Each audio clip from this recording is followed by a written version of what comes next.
Something happened to me on a dark night in 1976. It was December 19th, a day that would change my life forever. It was the day I died. You were dead for 19 minutes. When I came back, I did not come back the same. How do you feel? I did not come back alone.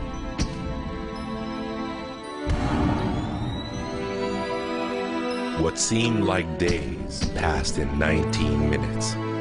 And over the course of the next few years, I began to remember the greatest mysteries revealed to me. Anything is possible.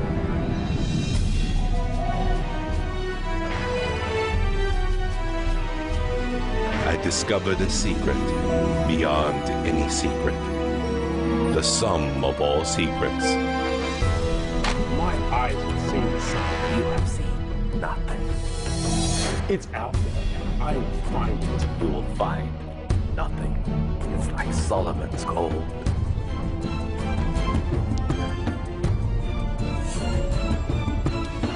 It was the key to Solomon's wisdom. The secrets of the Knights Templar and of the Freemasons. He must be stopped. Courage, my dear boy. Be strong, be brave.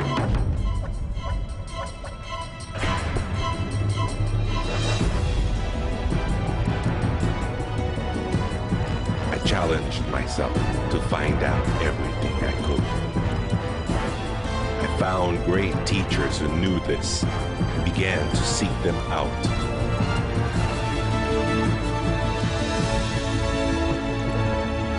اسأل أؤمن وأسمع. Ask, believe, and receive. I traveled the world, and the meta secret was revealed.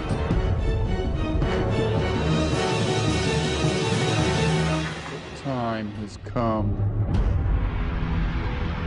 I became a messenger to deliver all that was made known to me.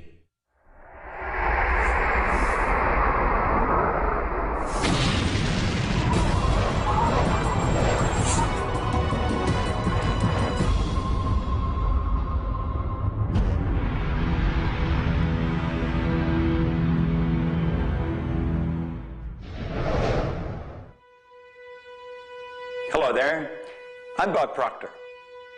Meta is a nice word. It's a word most people don't understand. We talk about metaphysical, we'll say, oh, that's bad stuff. No, it's just what you can't see with these eyes. You got to see with an inner eye of understanding. Meta is beyond the physical. Do you know that 99% of our population has been programmed to let the outside world control the inside? If you want to get what you want, you let the inside world control the outside. That's what the meta secret's all about. The meta secret to wealth and abundance is doing what you love, following your passion, enjoying your life, being grateful for this moment, realizing that in fact, you already have wealth and abundance. You have wealth and abundance to the level that you allow it in your life. Expand your level of openness, deservingness, and you can have more wealth and abundance right now. How do you become more wealthy?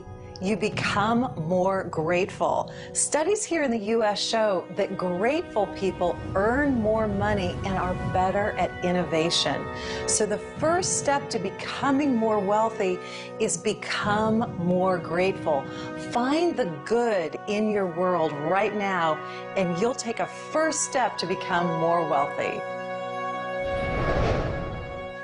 The meta secret to wealth is knowing exactly what you want and then being willing to pay the price to get it. Most people think that wealth just comes out of having this impression in your mind that you're going to live an abundant life. And that's an important piece of it, but it's incomplete. If you look at the word attraction in the law of attraction, the last 6 letters spell action, A-C-T-I-O-N. One of my favorite words is satisfaction. We all want to have satisfaction. And again, in Latin, satis means enough. enough action, satisfaction, enough action produces the result. You know, I've been very, very successful with the Chicken Soup for the Soul books, and everyone thinks, oh man, you were lucky, you had this great idea. And we use the law of attraction. We visualize and we put up posters around our office that simulated bestseller lists with our name #1. We visualize bookstore windows full of Chicken Soup for the Soul books, all of which came true. But there's a asking and a believing and a receiving, the 3 steps that I think of in the law of attraction. And the second part of believing is taking action. Because if you believe that your action is going to pay off, you'll take the action. So believing doesn't just mean like sitting there going, I believe I can be wealthy. It means doing the things that produce wealth. The key to abundance is to act in spite of fear, act in spite of doubt, act in spite of worry, act in spite of inconvenience, act in spite of uncertainty, act in spite of anything. If we're talking about metaphysical, we're talking about beyond the physical. So what we've got to do is go inside. We have been programmed to live from the outside in. We're letting what's going on outside of us control what's going on inside. If we're going to get into the meta side of our own personality, we've got to get away from this physical instrument we've got and move into the higher side of our own personality. And start to understand that we live simultaneously on 3 planes of understanding. And we work from a higher to a lower potential. If you're working with electricity, any electrician, any engineer will tell you that you have to work from a higher to a lower potential. If you go contrary to that, you're not going to get any use out of the electricity. Well, when you're working with the mind, you don't start with the physical and work up. You start with thought and work down. Thoughts are of a spiritual nature. Spirit's omnipresent. Where's thought? Thought's omnipresent. 100% evenly present in all places at the same time. I can be underwater and think. I can be in an airplane and think. I've had the pleasure of working with a couple of the astronauts that have been on the other side of the moon, and they could think. Not only could they think on the other side of the moon, they could transfer their thoughts to somebody here on Earth. It's just a form of telepathic communication. You know, it's been said that if you build it, they will come. I think if you build it, and you build something with true excellence, and you distinguish it in the marketplace, and you come up with a selling proposition, and you are aggressive in your marketing to the world, it's possible that people will come, but it's not inevitable that they will come. And sitting around passively visualizing things is not likely to get the world beating a path to your door. My meta secret about wealth ultimately is you've got to create a lot of value for a lot of people. And if you do that, you will bring a lot of wealth back to you. So by giving service and giving that which helps other people improve their lives, brings joy to them, brings service and products to them, if you do that and you keep expanding that, always be thinking about expanding your service to others. And if you do that, wealth is a foregone conclusion. First thing, quit listening to what everyone else is telling you what to do. And start paying attention to what you want to do. You see, I can look back with my memory, and I can remember going and saying, Mom, Dad, or to the teacher, I want to do so-and-so. And they'd say, now, how are you going to do that? See, what they didn't understand is I didn't know how to do it. But neither does anyone know how to do the things they want to do when they first think of it. You don't have to know how. You know, 2 young bicycle mechanics from Dayton, Ohio, in the United States of America, introduced us to a new kingdom. They were the first ones to fly in airplanes. The whole world believed that you couldn't do that. Anything heavier than air is attracted towards the center of the world. You can't fly. But they wanted to, and so they did. Well, clarity to me is a very different concept than I think a lot of people. The first thing I want to know is, what do you think you're trying to accomplish? The next thing I want to know is, why are you trying to accomplish it? The next thing I want to know is, if you accomplish it, what do you really think is going to happen in your life? A lot of people come to me and they say, I want to grow my business, because I work a lot in the business world, the entrepreneurial world. I teach a concept, achievement concept, a concept that is predicated on taking action and implementing, called optimization. Optimization is getting the highest and the best use and result and outcome of your time, your efforts, your emotion, your life, your relationships. But you can't begin, and this is where a lot of people, I think, really fall down. You can't begin to optimize until you take the time to observe, examine, and identify not all, but the scope of options and alternatives and other possibilities available to you, number one, to achieve the goal, and number two, as an alternative goal. Clarity is power. Just by being clear, you will automatically begin to magnetize things to you, to your life. The law of mentalism is about the mind. Everything that we have ever created, everything that has ever existed first in the mind. All thoughts are the beginning of all things real. All things that you can touch and feel began in the mind. So if you want to be wealthy, you've got to decide what wealth is to you. Define it. What does it mean? How much money do you have to have?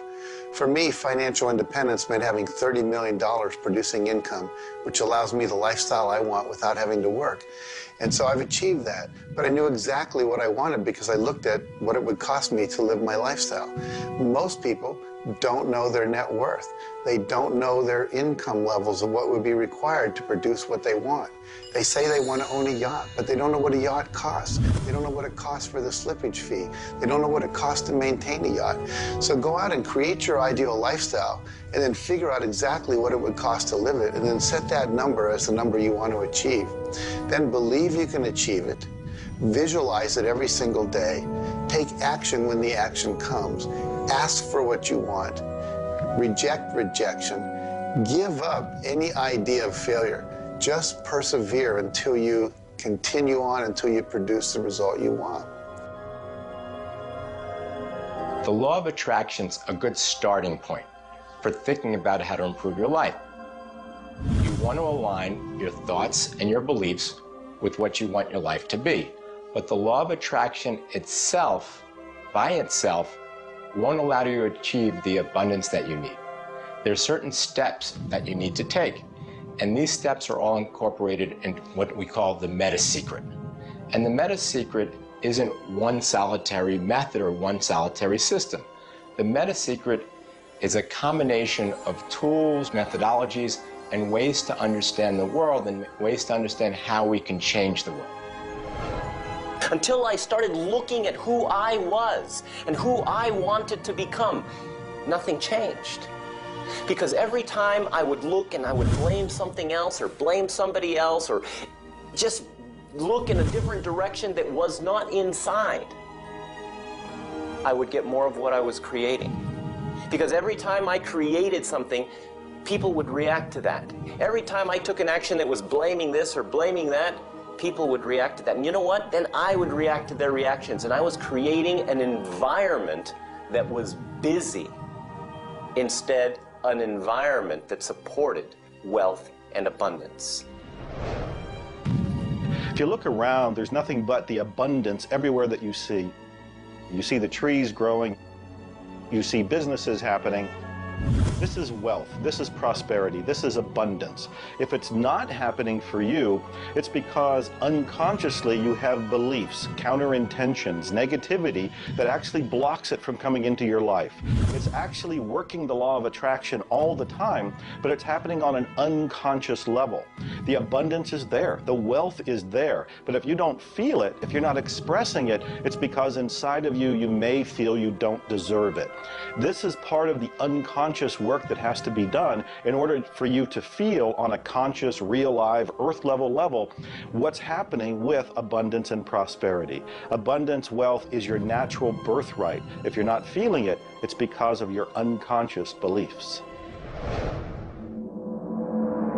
The law of correspondence, simply stated, is as above, so below, as within, so without.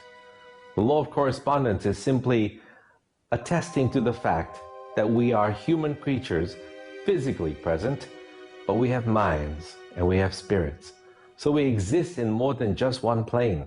We might even be multidimensional beings with multidimensional thoughts, and there may be more to you than just meets the eye. If you want to be wealthy on the outside, you first have to become wealthy on the inside. As above, so below. As within, so without. First, you have to become wealthy in your thoughts. Then you become wealthy in your outer expression of that. You have to have a wealthy attitude. You have to have a wealthy, abundant thought form about who you are and what's possible. And when you have that, it will start to manifest outside of you. If a person wants to take a quantum leap rather than incremental steps, they have to begin by understanding that they can do that. There's a marvelous little book. It's called U Square. Now think of what that means. If you square a number, you multiply the number by the number, don't you? Well, when you square, you multiply your potential by your potential. It's astronomical. I mean, you just go off the board. The man that wrote the book, Price Pritchett, he said, when you're looking at a quantum leap, he says it looks ridiculous, utterly. But in retrospect, it looks like a natural thing to happen. It was without effort. It's with ease. And that's what quantum leaps are. What you're really doing is getting rid of limitations in your mind, and you're letting your mind just take off and build a great big idea. And you start before you're ready. You defy what the masses are controlled by. You've got to move into a space all of your own. Understand you're working with an infinite power that's omnipresent. It's with you all the time. It's closer than your breath.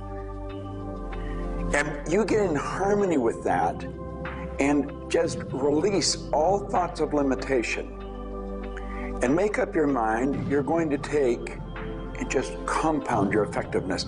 That's essentially what I did. I didn't know what I was doing at the time. I didn't understand quantum leap, but I took my income from $4,000 a year to $175,000 in a year. And then it went over $1 million. And I had no understanding of what happened. Now understand this. I had been raised to believe that if you don't have a good formal education, that you'd never be able to do what I did. If you don't have experience, you can never do what I did. I had 2 months high school and I had a bad work record. But my income went from $4,000 to over $1 million a year. Now you can do that. And the first step is understanding that you can do it. Quit listening to people tell you you can't. And start to see yourself doing something really big. Write it out on a sheet of paper. Begin by saying, I am so happy and grateful now that I have turned my annual income to a monthly income. It's not just about attracting things to you. It's about learning to trust what you're attracted to. You are naturally going to be attracted to certain kinds of people, to certain movies over other movies, to places you want to vacation versus other places, to workshops you want to take or books you want to read versus other books. Trust what you're attracted to. It will take you where you need to go, and it may not always make sense to you. I remember going to a seminar, and there was a woman teaching about how to triple your income in a year. And at that time, I was probably more like a hippie than I am the entrepreneur that I am today. And my wife, who was against making money at the time, thought it was evil when you should be in total service and all this. She said, I can't believe you're going to that workshop where they're going to teach you about how to make all this money. I thought you were more spiritual than that. I said, honey, I don't know why. I'm attracted to that workshop. I'm going to go there. So I sat down, the woman next to me, we started talking. It turned out she was a veterinarian. And it turns out that our cat had feline leukemia at the time. And I started talking to her about that. And she said, well, I'm the world's expert on feline leukemia. And I said, well, I've heard there's no cure for that. She said, no, there actually is a cure, and I can teach it to you. And so she called my veterinarian, told him what to do. My cat lived for many, many more years than the local vet thought it should. But see, I was trusting my attraction to go to that seminar, and it led me in a path that saved my cat's life, which was not where my conscious thinking was, but it was a very important goal to me to keep my cat alive. Those kind of things will start to happen. Most people are uncertain about something. They're uncertain about their next step. Here's your message. Do it. Do it. Whatever you're uncertain about, do it. Take the step. You will learn so much more. You'll get so much further faster by actually getting in the game than doing it, than thinking about it forever. One of my sayings is, one step in the right direction is worth 100 years of thinking about it.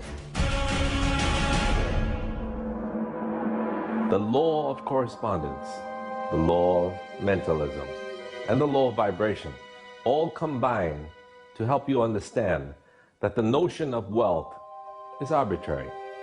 You're always wealthy in comparison to someone else. You choose a person to compare yourself with, or your wealth or your level of wealth with, and then you decide at that point to be happy with the situation or to be unhappy, and therefore change it.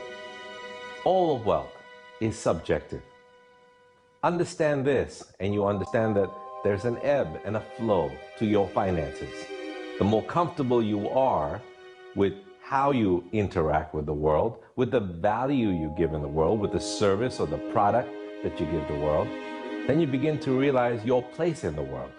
And by realizing this, you participate in the abundance that is all around you at every moment and at every time. It is all yours. From the beginning, it was yours. Until the end, it will always be yours.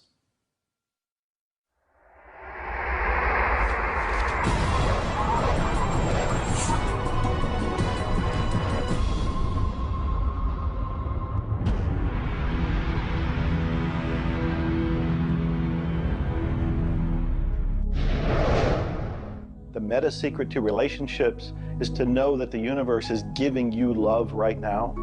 When you give love to the universe, when you give love to another, you will receive love in turn. Love is the essence and nature of relationship.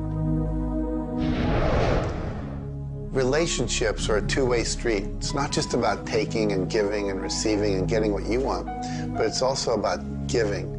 I like to say that each person should take 100% responsibility for the quality of the relationship. Because if you take 50-50, whenever it's not working, it's going to be their 50%. So if you take 100% and act as if everything in the relationship, you're creating it, and when it isn't exactly what you want it to be, say, how am I creating that? Take that curiosity and use it as a tool.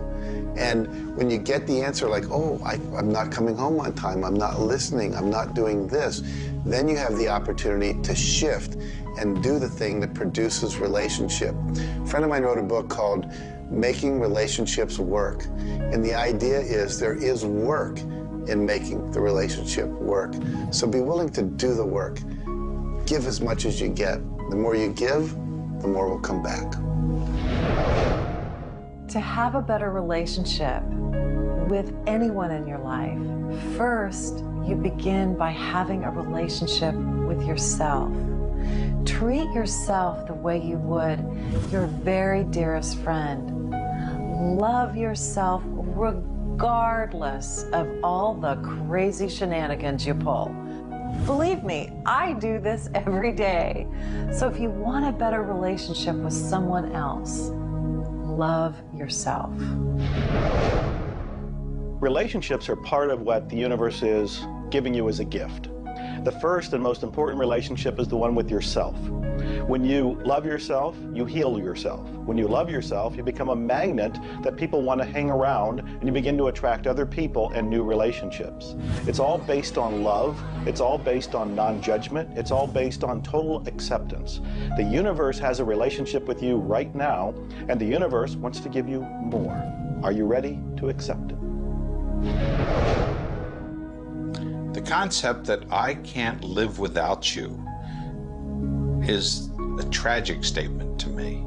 The idea that I need somebody else to complete my life, I need somebody else or my life's not worthwhile is a very sad statement, and I think someone needs to take a good look at themselves when they say that. When you start to think that thought, stop for a second and realize life is full of stuff, and sometimes stuff is potholes, and sometimes stuff is bridges are out ahead, and sometimes there's a detour in life. I heard somebody once say that sometimes the most beautiful scenes in life are the ones we observe on a detour. Have you ever gone on a detour and realized that your life wouldn't have been the same if you hadn't taken that twist or that turn in your life? Next time stuff happens, take a look. Maybe there's something better right around the corner. The law of cause and effect tells us that there's no such thing as coincidences. Everything that happens in this world happens because of a reason. Someone, somewhere, created a cause. It may not be something you are aware of. It may not be something we can even begin to realize or see at this level. But at some level, someone, somewhere, or a group of people, or even us, may have created it. And so as a result, we see the effect. We see the effect around us. We see the effect everywhere on this planet. Everyone asks me, Jay, how in the world can I have a better, a happier, a richer, a more joyous relationship? And it's very simple. First thing is you got to slow down enough to be externally focused. It's all about them. The more interested and externally focused you are on the other person, the more extraordinary their experience will be, and the more naturally they'll reciprocate it. The second, and you're watching me, and I've got a serious side, and you know that, but you got to get in touch with your childlike sense of curiosity, of innocence. The third is you got to be in the here and now, and that's so trite and said so often, but being in the here and now means connecting deeply and being aware of what people are saying and looking at them and being responsive to their feedback and their mannerisms. And the last thing and the easy thing is to, again, as I said earlier, enjoy the process. We are so busy, so stressed in our life, trying to get from one thing to another, trying to multitask, that the greatest way to have wonderful relationships is to commit. Commit, not just the time, but your being, to being there, to connecting. For me, the meta secret to relationships is to be the person you're looking for. Whatever it is you're out there looking for, be that and give it away. If you're looking for someone who's loving and kind and compassionate and generous, you need to be loving, kind, and compassionate and generous. Whatever it is you want, you've got to be that and express that out into the universe. And whatever you express out is going to come back multiplied. The meta secret of relationships is for you to develop an identity that brings out the best in your partner and helping your partner to be the best that they can in order to bring out the best of who you are. Criticism seems to be a big problem. If you are really secure in yourself and somebody criticizes you, it isn't going to bother you. Now, if you're insecure and somebody criticizes you, it's really going to bother you. You see, 9 out of 10 times, the person that's criticizing you really wants to help you. They just haven't really learned how to communicate effectively. But let's not let somebody else's criticism or their way of helping us shake us. If we're solid in our own self, and we really understand ourselves, then we can handle it and it won't be any problem. If criticism really rattles your chain or rattles your cage or really upsets you, it's not the criticism that upsets you. It's not the other person's opinion that upsets you. It's how you react to it. And you see, if you were really solid within yourself, you would respond to it. You would thank them for it and say, but I really don't choose to do that. Or you'd say, well, thank you, that's probably a good idea, I'll try it. But they're not going to knock you off track. So it goes back to have a good, sound self-image, a good image of yourself. Maxwell Maltz wrote a beautiful book on that way back around 1960 called Psycho-Cybernetics. Psyche-cybernetics. Cybernetic is the communication mechanism in our mind. It's the image that we hold of ourselves. It's like a life-governing device. Well, you've got an image of you just same as I have an image of me. And our image controls how we walk, how we talk, how we dress, how we meet and greet people. And it also controls how we handle criticism when it comes our way. And it will come your way, just same as it comes to me and everybody. We want to be solid in our own belief about who we are and what we are. Let's really get to know ourselves. And then, rather than react, let's respond. It doesn't matter how they approach, whether they're diplomatic and trying to help us or whether they're trying to find fault. It won't really make any difference. We will listen to what they have to say, listen to it, and then we'll either accept it or reject it, but it isn't going to affect the relationship with the other person one bit. There is masculine and feminine in everything. Nothing is entirely masculine, nor is it entirely feminine. We have different aspects of yin and yang, of harshness and softness, different aspects of masculinity and femininity in everything. If you take a look at life and see it all as a combination, see how we are always living in combination, then you begin to realize and to also appreciate the law of gender. Relationships are about communion, taking our life and making it sacred through connection with another human being. So communion and making sacred is what relationship is all about. You know, there's a lot of lonely people around. And if you're lonely, I'm going to let you in on a secret. You're always going to be lonely until you become friends with yourself. If you're looking for company outside of yourself, you're looking in the wrong place. You want to go inside. And when you get to really look at you, you're going to feel so good about you. You're going to love yourself. Now, you see, as a little kid, you were probably taught, don't love yourself, that's conceit. I know I was, and most of the people I know. That's not conceit. That's a healthy, conscious awareness of who we really are. I'm not talking about an ego trip. I'm talking about really becoming acquainted with yourself. You've got to build a good relationship with you, or you're always going to be lonely. When you get angry, look at it as, okay, this is a gift. I need to release something here. And in that process, relationship becomes a school for growth instead of just like it's someone that's going to please me. Look at how can I serve them and how can I learn from them, as opposed to how can I manipulate them to give me all my needs met. If you do that, you're going to end up with a much better relationship. If you're in a relationship where you're not experiencing full love, the way to change it is not by changing the other person. It's by changing yourself. You look within yourself and you start to feel grateful for everything about you.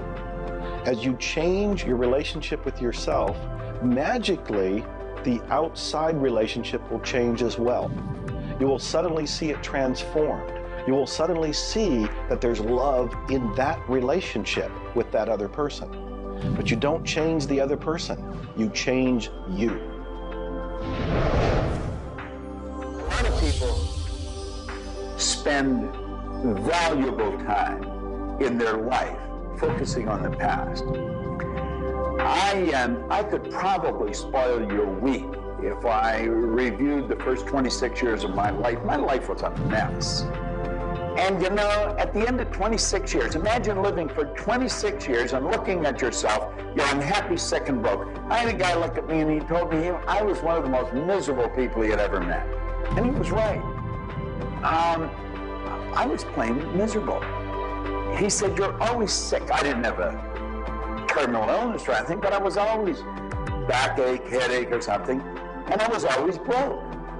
He said, why don't you change it? Well, as long as I kept focusing on what led me to this point, which was a bad trip, I was going to create more of the same. And he said, let it go. Forgive it. If you're looking for love and not finding it, it's no doubt because of a lack of forgiveness in some area of your life. This is true for all of us. You want to look in your life, look at your past, look at all of your relationships, and ask yourself, where have I not forgiven? Myself, my parents, my siblings, my neighbors, my relatives, my business partners, where have I not forgiven?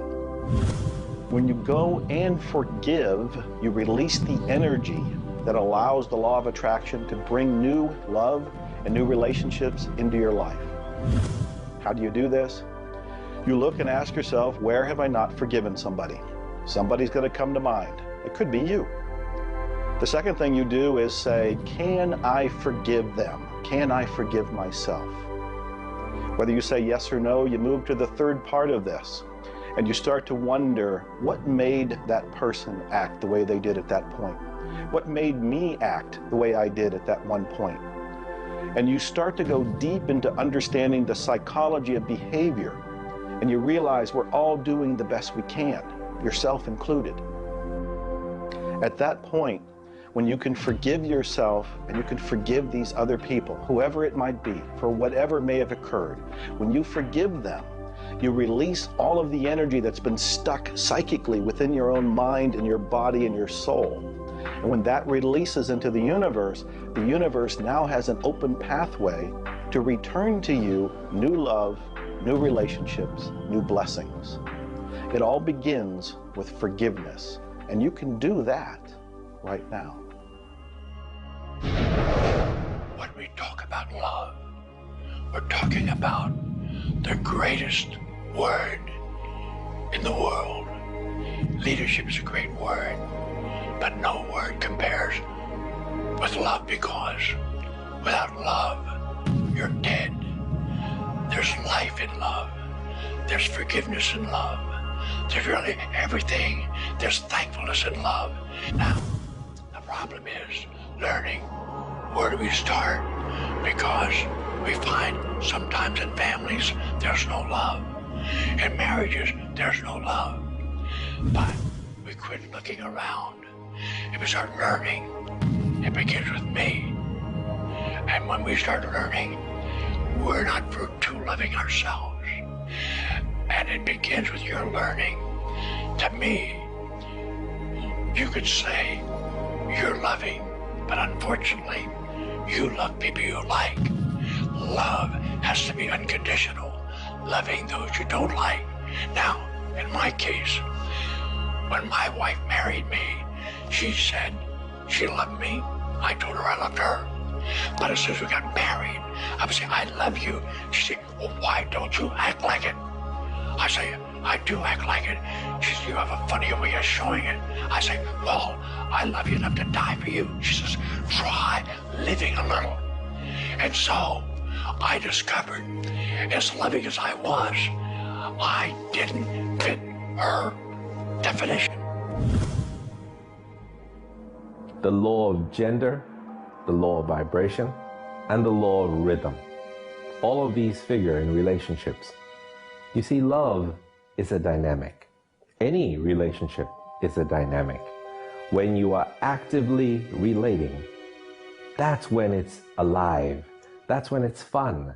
When you sit back and you start to look at the relationship, then it becomes static. It becomes a relationship to be assessed, to be looked at. But when you're relating to your partner or your spouse, amazing things happen.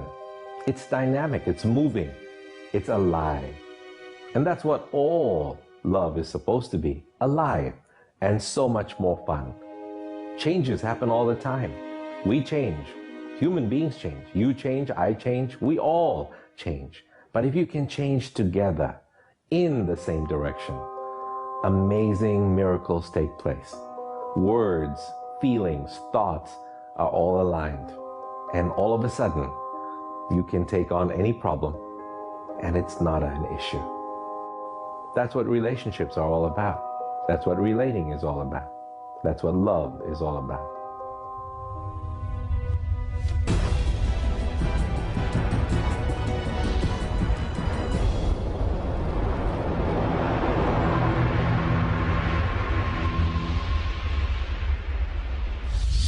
はじめに言葉劇、すなわち、クリエイターなるものはやはり言葉、振動を用いて全てを設計されたんではないかと思うんですね。そして、その、振動の、設計図は非常に緻密なもので美しい共鳴振動にあふれたものであったことでありましょう。もし、先ほどの実験にもやったように、非共鳴、同士の組み合わせであるならば、それは破壊的なエネルギーとなって、命を形作られないからです。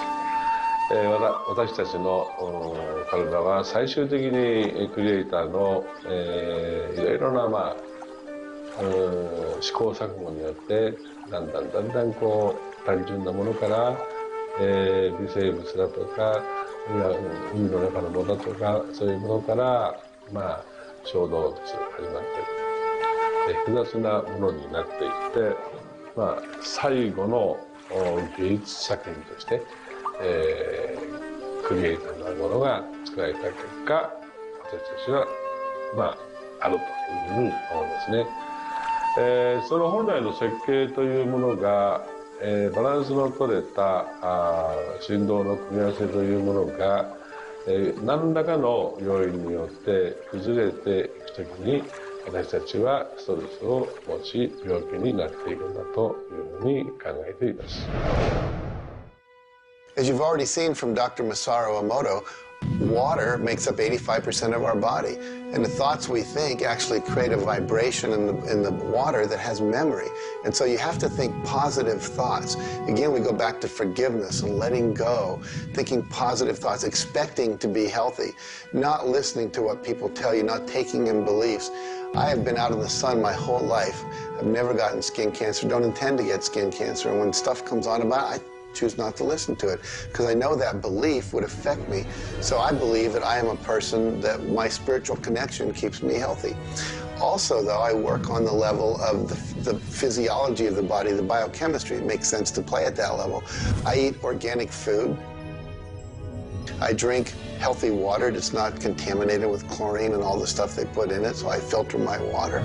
I eat the right kinds of nutrients for my body. I've found out what I'm allergic to, and I've basically eliminated those from my diet. I exercise, so exercise and keeping my body toned. We want to have resistance exercise. We want endurance, which means we need to jog and do aerobics and things like that.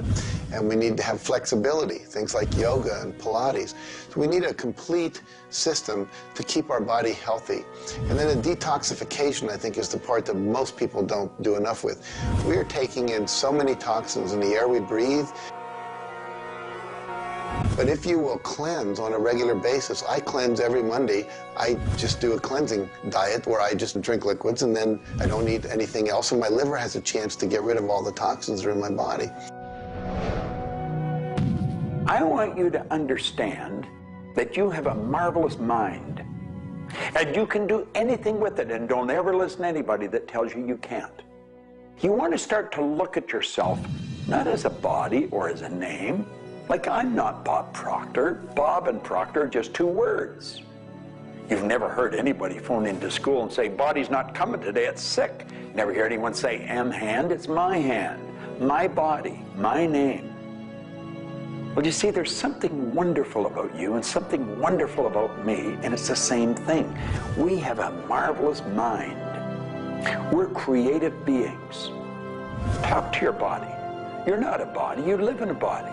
Now, this may sound silly because maybe nobody's ever said this to you before, but go around just repeating maybe 1,000 times to yourself, I'm not a body, I live in a body. I'm not a body, I live in a body. I'm not a body, I live in a body. Then start telling your body to relax. The meta secret to great health is to feel good now. You do that with good thoughts, you do that with good food, you do that with plenty of sleep, you do that by doing what you love. That's the meta secret to great health. The meta secret to health is to honor your body. Listen to your body. Are you tired? Are you hungry? Are you thirsty? Do you need time to play? Have greater health. Honor your body. Health. Not just physical health, not just eating the right things and getting exercise, but let's talk about emotional health. This means doing what you love, loving what you do, looking forward each day, researching, helping other people, giving back. This is the meta secret to emotional health. To me, recognizing the divine component in us has a twofold effect. On the one hand, it's incredibly humbling, because how many of us really live up to being godly? How many of us really maximize the God-given talents that we're given? How many of us really live lives of fulfilled potential? So on the one hand, it's kind of intimidating, but on the other hand, it's very inspiring. It's inspiring to think, I, as a human being, am capable of being godly. I'm not God. I'm not going to confuse myself with God, but I am capable of being godly. I am capable of a goodness which can resound around the world. I am capable, like God, of using language to bring things into existence. An architectural drawing is the languaging of a building into existence. A marriage contract is the languaging of a relationship into existence. Any sort of contract does that. A novel creates a world that may be more real to us than the so-called real world that we are living in. And being godly is both an obligation, which frankly I feel I fall vastly short of, but also an incredibly inspiring opportunity. And the ancient traditions, not only the one that I come from, but really all of them, teach us this. The law of rhythm is the very fabric of life itself. Rhythm is everywhere. Things are born and things die. We move into a season and we move out of a season. We go within and we go without. We change. Rhythms flow in our emotions as well. You cannot always be feeling happy. Sometimes you'll feel sad, you'll feel down, and then you'll come out of it. Whatever goes up must come down. You've heard the language. Rhythm is exactly that. And the minute you begin to realize that all of life is all about the law of rhythm, then you can flow easily in bad times and then have more fun in happy times. When you start to expect rhythms, know that if you're happy in one direction, you can also be unhappy in the other direction. The law of rhythm surrounds us, works with us, and if you master it, there's nothing you can't do. The meta secret to health and having amazing energy is the ability to look at your world from a perspective that, hey, things aren't always going to go your way, but you know what? As long as you always do your best, as long as you are focused on what you achieve and what you're trying to accomplish, then it's all going to work out. I think one of the most important keys is to recognize in life just about all the limitations that we have are self-imposed.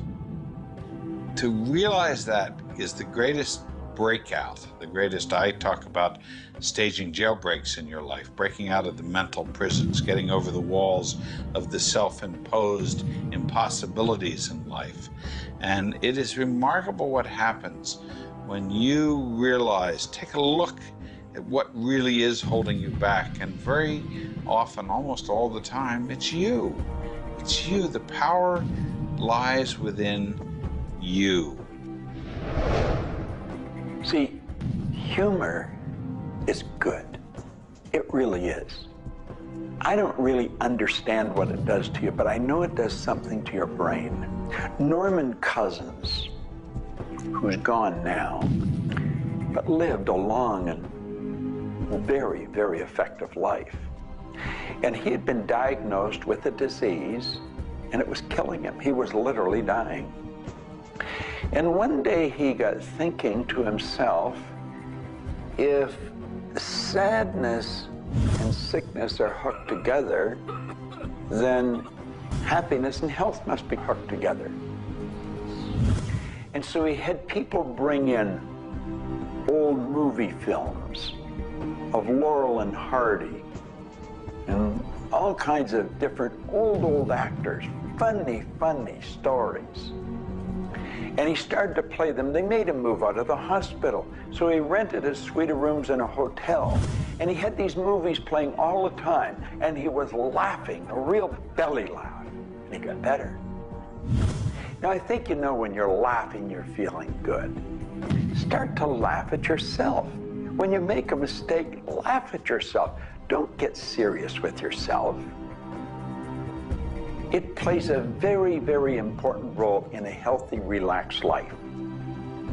If you want to study it further, get into some of Norman Cousins' material, and he'll explain exactly what it does to the brain that controls the vibration of the body. Start laughing a little more. Have fun. The mind can't be all it is designed to be without the body being everything it was designed to be. But we basically thwart both. Or you can have a great relationship. You can have a great financial situation. You can have a great family relationship. And the big problem in our society, certainly in Western society, people don't exercise, 92% of the people don't exercise, they don't eat nutritious things, they don't complement against, to compensate. It's very simple. And if you break it down to the little steps like eating an elephant, you'll have the most rich, satisfying, fulfilling, gratifying, liberating life, but you got to balance it.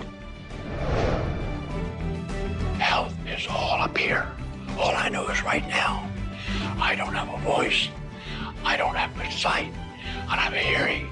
My strength is gone. However, I have never been more excited and thankful in my whole life. The law of vibration simply states that everything is in motion. Nothing stays static. At some level, even though something may appear as if it's not moving, its molecules are moving, its atoms are moving. Everything vibrates. Not just your thoughts, everything. Now, I do understand that disease cannot stay in a healthy vibration. It just cannot. I also understand you cannot turn disease into health, but you can release disease and recreate health. You see, your body is changing at the rate of millions of cells every second. And it's the thought patterns that you hold in your mind that control the vibratory rate of the body. Your brain is an electronic switching station.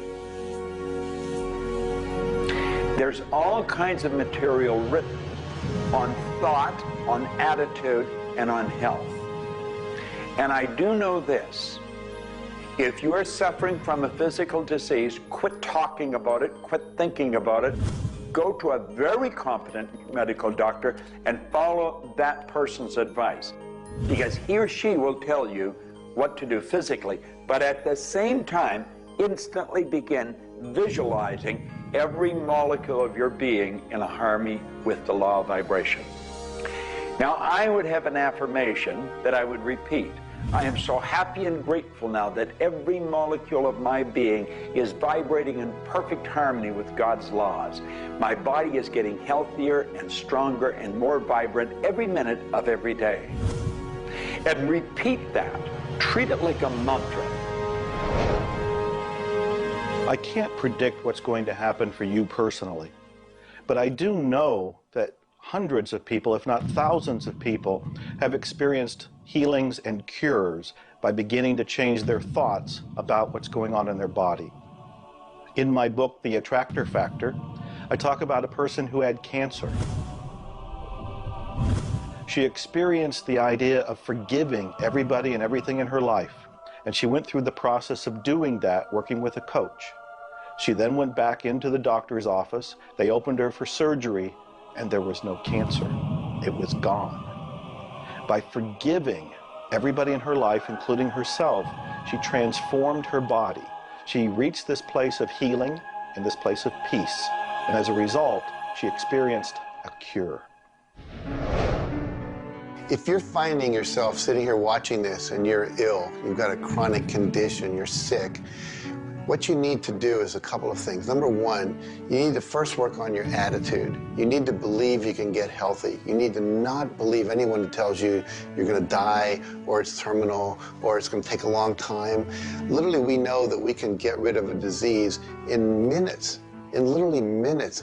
I had a cold once, and a person literally did an exercise with me. My nose dried up, my fever went away, the achiness went away in 5 minutes. So we know the power of the mind. We know that you have to forgive and release. So much work now being done on cancer, where we know there's resentment, and different forms of resentment will come into different forms of cancer in the body. So it's critical to get yourself aligned with spirit. When you are aligned with spirit through meditation, through doing the things that bring you joy, through doing the things that align you, and you know what that is for you. It could be singing, it could be walking in nature, it could be petting your cat. When you move into that state, healing naturally takes place through you. There's this innate, natural healing ability that's always working to heal you if you get you out of the way. By you, I mean your ego mind, your beliefs, your fears, your doubts, all of that stuff, all of the resentments you've held that you haven't released, that will keep you sick. So you've got to do some kind of work to get into a spiritual alignment and to release the negativity. Emotional pain is very real. It's like sorrow and grief. Like grief comes in waves. It just sort of overcomes you and then it sort of fades away. You could have experienced some traumatic situation, anything from rape to the loss of a loved one or being held up, where somebody invaded your privacy in some way or another. And it causes deep emotional pain. What we want to realize is that we are bringing that on ourselves. You say, well, wait a minute, you're not bringing it on yourself. No, but you're reliving the situation. We've got to separate ourselves from the incident, from the situation.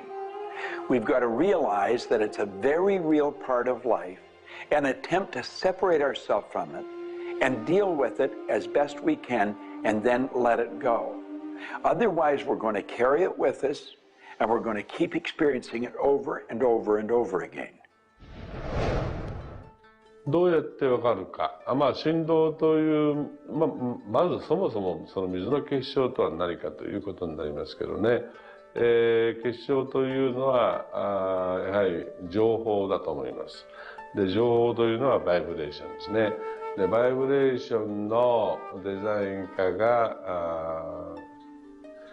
雪の結晶あるいは水の氷結結晶という形になって現れてきていると思いますが、やはり我々がなんで美しいとか醜いだとかそういうような認識能力があるのか、あるいはそれだけには全人類本当に、一緒の価値観を僕は持っていると思いますが、それはもうやはりクリエイターがそのように設計されて、いるからだと思うんですね。それが崩れちゃったらもうこれはもう本当にどうしようもないんだけど、その美醜というのが我々の美しさ、ごめんなさい、バイブレーションの健全さということにつながっていると思います。水は神が自分の意識機あるいは意図をまんべんなくこの宇宙に伝えるためのキャリアとして、作られたものだと思いますね。ですから水が別の言葉で言うならば神の、一種のメッセンジャーということになると思いますね。それの形が大げさで言えば結晶という形で表されていると。で神にとってふさわしくないなと思うような現象については水はやはり結晶的にノー、良いものはイエスという判断を示すというふうになっていると思うので、それがなぜできるのかということになってくると、これはまた僕にとっては来世の研究課題かもしれません。Stress is caused, in my opinion, when we take our power and give it to the problem. We want to maintain the power. I'm in control of me. The power is going to stay with me. I am not going to let the condition, the circumstance, or the challenge that I may be facing control me. You can make a decision right now that you are going to maintain your power and you're going to let everything outside stay outside, and you know that when you're in a totally relaxed state, the solution to problems come. Quit getting involved in these sophisticated stress management deals. Release the stress. Let it go. You're in charge of your body. Just say peace, be still. Visualize a beautiful lavender energy flowing right into the crown of your head and circulating right through your body. And then start to imagine every molecule of your body vibrating in perfect harmony with God's laws. You're totally relaxed. You're in charge of yourself. There is no stress where there's relaxation. Be calm, peace, be still. Don't even use that word anymore. Get rid of it. Release it. The laws of cause and effect, of rhythm and polarity, come into play when we talk about your health. Your body is an amazing symphony. Amazing miracles taking place on every part of your body. And what holds it together are fields of force that we cannot even begin to understand. Every day, your cells are renewing until you have new organs generated all the time. And your body and your cells are repairing themselves even as they remove toxins from your body.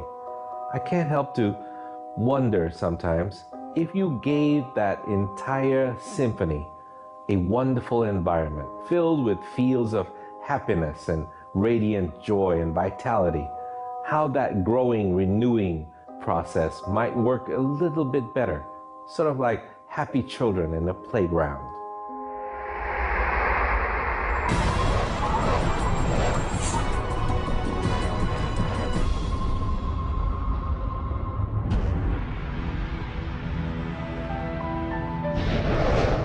Here's the paradox of being human. Real happiness is only available in the moment. If you're brooding on the past or obsessed about the future, even if you're looking forward to something that could be magnificent in the future, it's not quite the same sort of anchored contentment that you get from really being in the moment. We human beings seem to be perpetually someplace else. That's kind of like one definition of the human predicament, the human condition. We are perpetually thinking about the past, the future, something to the right, something to the left, something else. I think the paradox to happiness is you do have to have dreams and aspirations, and you have to be anchored, rooted, and happy where you are. Not always easy to do, but I keep trying. Happiness is a point of view. Am I happy? Yeah, I think I am. How can somebody always be sad? Of course we're sad when we lose somebody that we love, or that when the project we're working on so long doesn't work out. Temporary sadness is a very human condition. How can you be happy? Maybe by finding things to do that make you happy.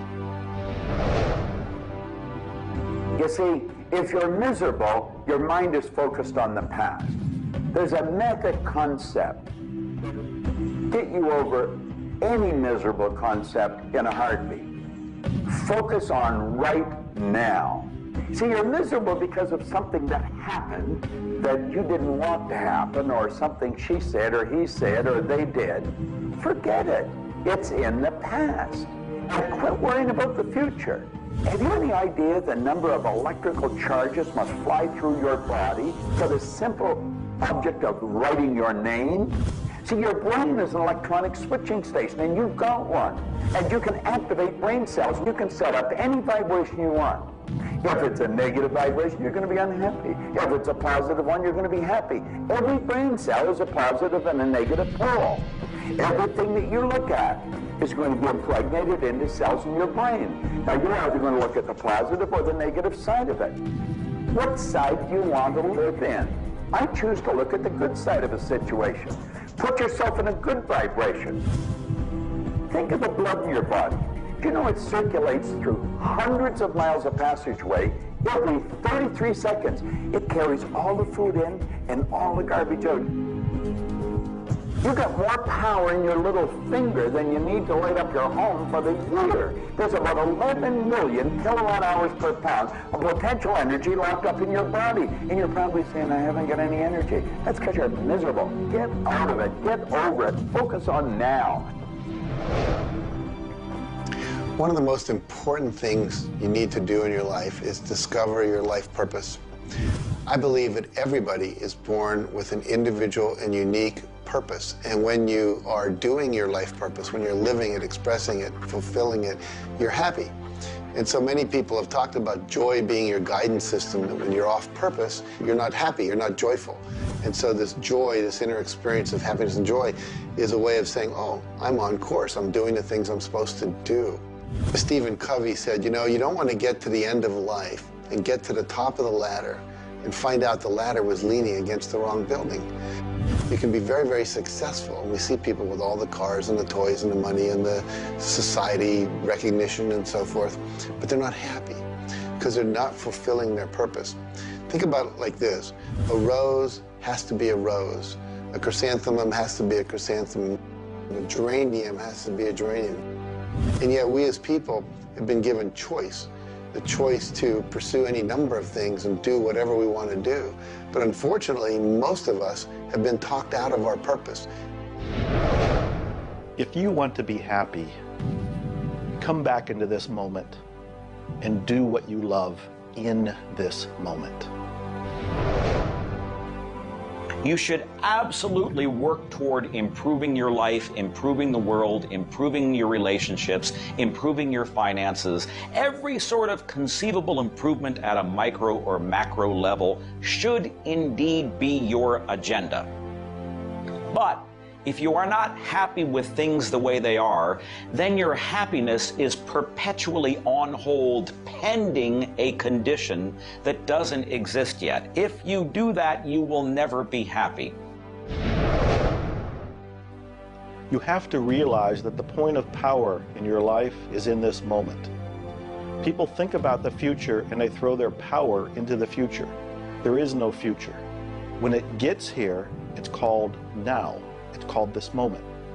People think about the past and they throw their power into the past. But there is no past. It's gone. When you think about the past, you think about it in this moment. This moment is all there is. And you can be happy in this moment. When you are, everything is taken care of. All is well. Happiness and achieving happiness is a process. It's not something you achieve right now and you're done and you have your happiness. It's something that you're constantly attaining and re-attaining through life. And the way to do that is to really understand what brings contentment in your life and to achieve that.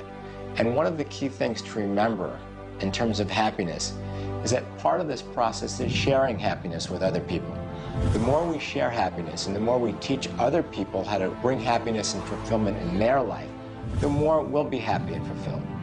So continue with your journey of greater fulfillment, and you'll have more happiness in your life. The law of polarity is about dualism. Everything exists in relation to something else. There is no person that's entirely good. There is no person that's entirely bad. There is no entirely hot or entirely cold. It's always hot in relation to something else that's colder. It's always colder in relation to something else that is hotter. We move in directions as opposed to moving in a static field. We always move from one place to another, from one thing that's more pleasant to something that's less pleasant, or something that's unpleasant to something that's more pleasant. There is a movement, and this movement exists because of polarity. Happiness is what you want, and happiness you can have right now. Why aren't you feeling happy? Why isn't anybody feeling happy? Because psychologically they use unhappiness as a motivator. They think by being unhappy, angry, desperate, frustrated, whatever the feeling might be that's not happiness, that it will whip them forward. It'll make them take action. And it's something that actually shoots themselves in the foot. Because when you are happy now, which is available to you right now, you know what your choices are. You can see what your decisions are to be, and you can more clearly decide on what to do next. It comes into really understanding something about ourselves. We should start at a very early age, and we should ask ourselves, who am I? You know, what really makes me tick? And get to know ourselves. We're in a hurry to get a car or build a business or buy a house. We should introduce ourselves to ourselves. School hasn't done it. Our parents aren't doing it. You go to work for somebody, they're not going to do it. So if you don't do it for yourself, you're not going to do it. This deals between you and yourself. Pogo said, we have seen the enemy, they are us. Whatever has happened in your life, whatever's going on for you, if it's not the way you want it, any situation, consider the fact that everything happens for a reason, and that reason is there to serve you. How can you reframe this? How can you relook at this in such a way that helps you, that supports you, that puts you on the path to success and positivity again? It doesn't help you to be negative. It doesn't help you to wallow. All that can do is bring you down. It's time to change your mind. It's time to reframe, relook at it, have a new perspective, a new view, and put this in the light of this was there to serve you. There's no accidents in the universe. This happened for a reason, and that reason is there to help you. We grow up with the idea rich people aren't happy. Well, I know rich people that are laughing. They're very happy. And of course, I know people that are very wealthy and are very unhappy. I remember old Nightingale one time saying, since it doesn't make any difference whether you're rich or not, if you're happy or not, you might as well be wealthy. And then if you're miserable, you can at least be miserable in comfort. We've got to understand that all the money in the world is available to us, but we have to earn it. Now, that does not mean we should work.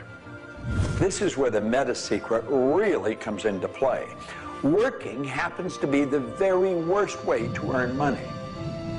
We should work for satisfaction. People should go to work at what they love doing. When we think of work, what we're really talking about is how we spend our days. Work has probably a bad energy attached to it. We should spend our days doing what we absolutely love to do. When it comes to the fear of failure, you look at your life and you ask, if I pursue my dream, my passion, my love, and it doesn't work out, will I still be okay? Can I still love myself? Will life still go on? When you realize that the answer is yes, you remove the fear of failure. When you remove the fear of failure, you have energy to go forward and actually make it a success. Well, what about the fear of success? When you are successful, you can make a difference in the world. If you really want the world to be a happy, prosperous place, contribute a happy, prosperous person to it? You. The meta secret to happiness is that there is perfection in imperfection. That when we accept our environment for what it is and the people around us for who they are, we can make a big difference.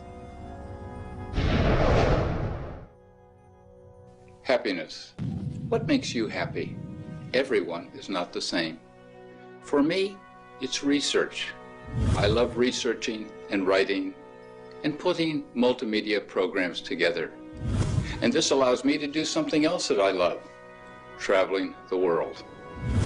I travel more than 6,000 miles, that's 9,000 kilometers, every week.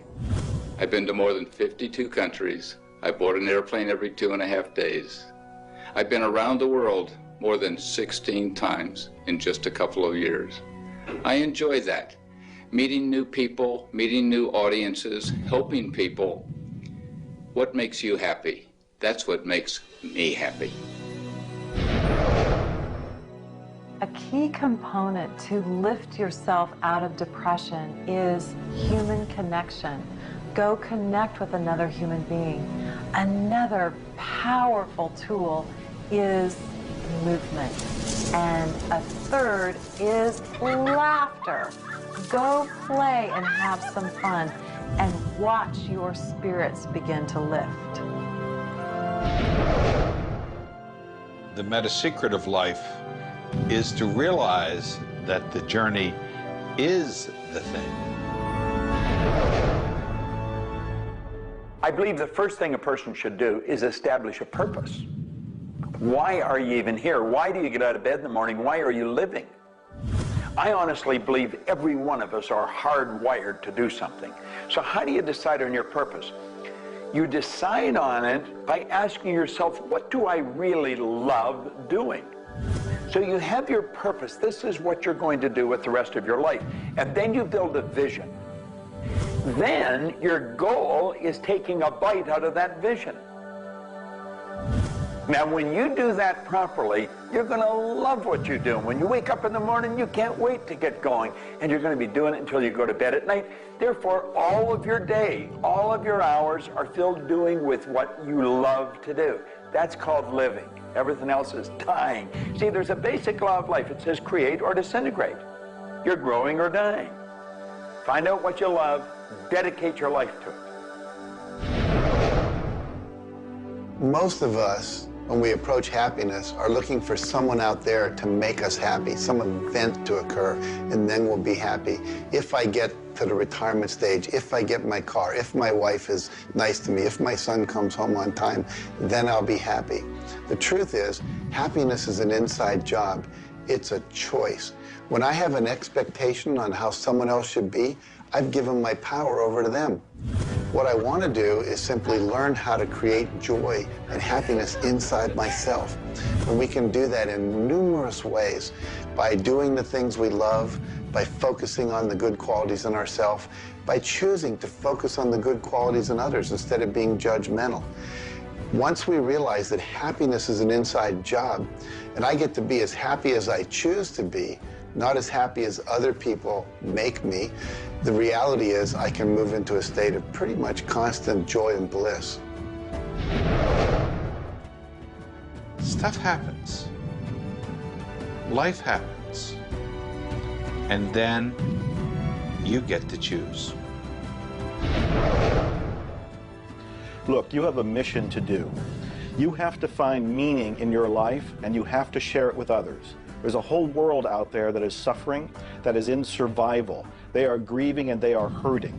You and I can make a difference. You begin right now by looking at your life, no matter what's going on in your life right now, and you find the good in it, the positive in it, the growth-oriented reasons for whatever it happens to be. You find the good in it, and whatever is happening, you turn it into something positive.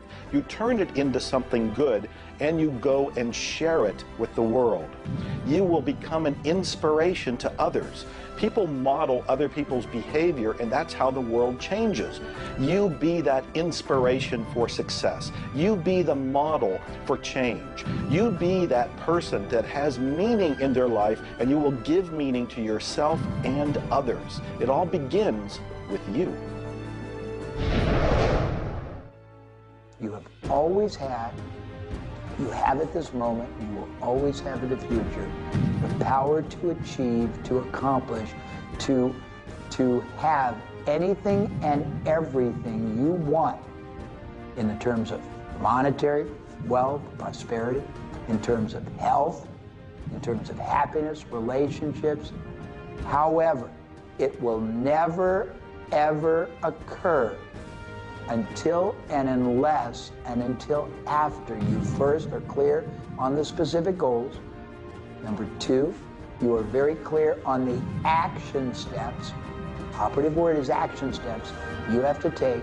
Number three, you have an action step-based plan, a strategy, and the steps are just the tactics.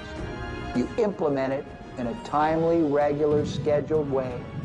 Number four, you monitor, you pulse, you really pay keen attention to your progress, and you adjust if it's not what you want, and you adjust higher if it's better than you want.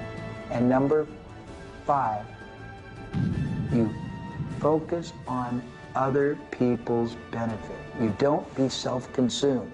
You do those five things, the world really is your oyster.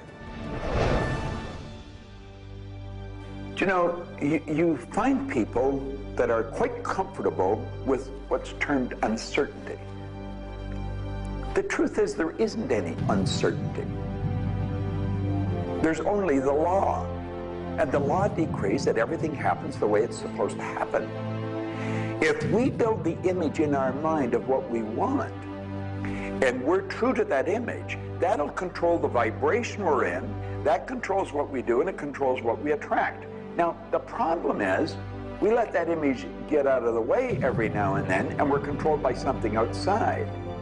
And that takes us off track. We've got to correct it and come back on track. But a person that has direction in their life, there's no uncertainty.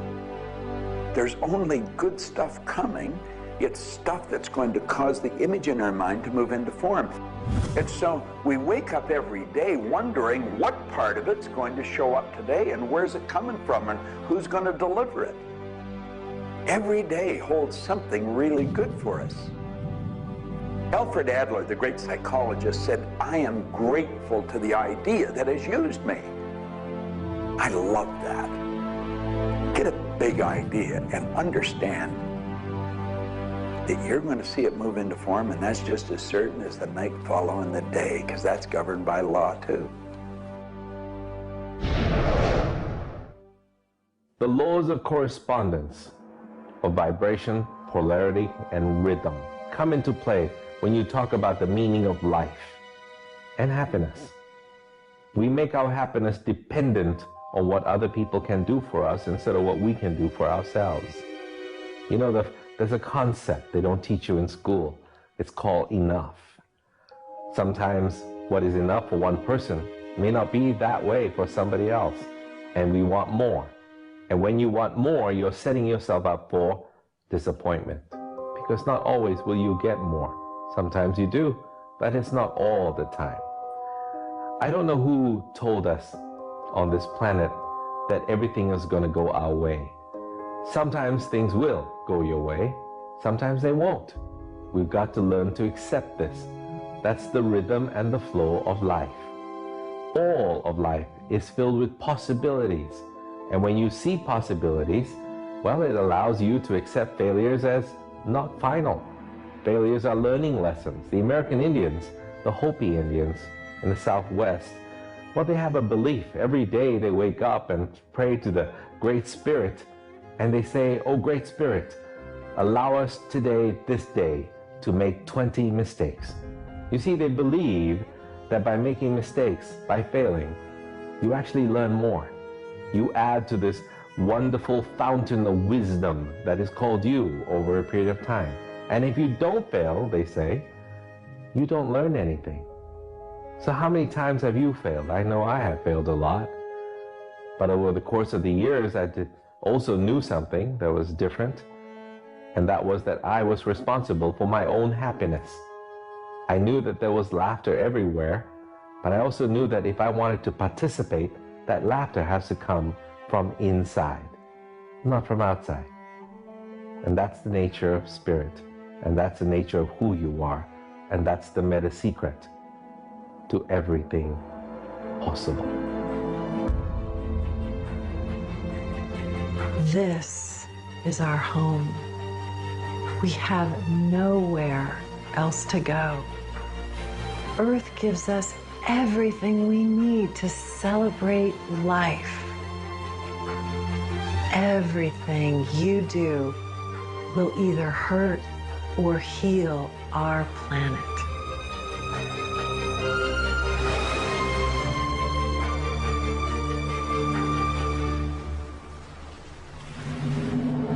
You were brought here to learn many lessons.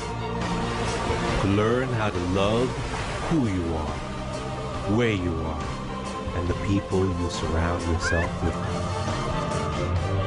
Just remember that you carry within yourself everything you need for the fulfillment of your life's purpose. You are the sum of all of your experiences, all of your choices, and you are a work in progress.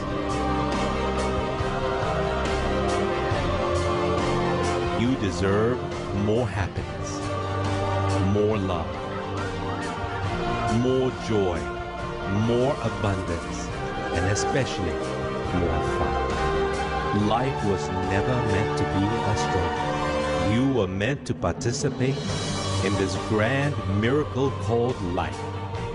And as you begin to look all around you, start now to taste, smell, hear, and touch with your heart the abundance that surrounds you. You are indeed spectacular beings of light. So if you want to know the meta secret to life, to happiness, live more, love more, and laugh more. Change the stories in your head, and you can change the world. It's a short trip. Make it a good one.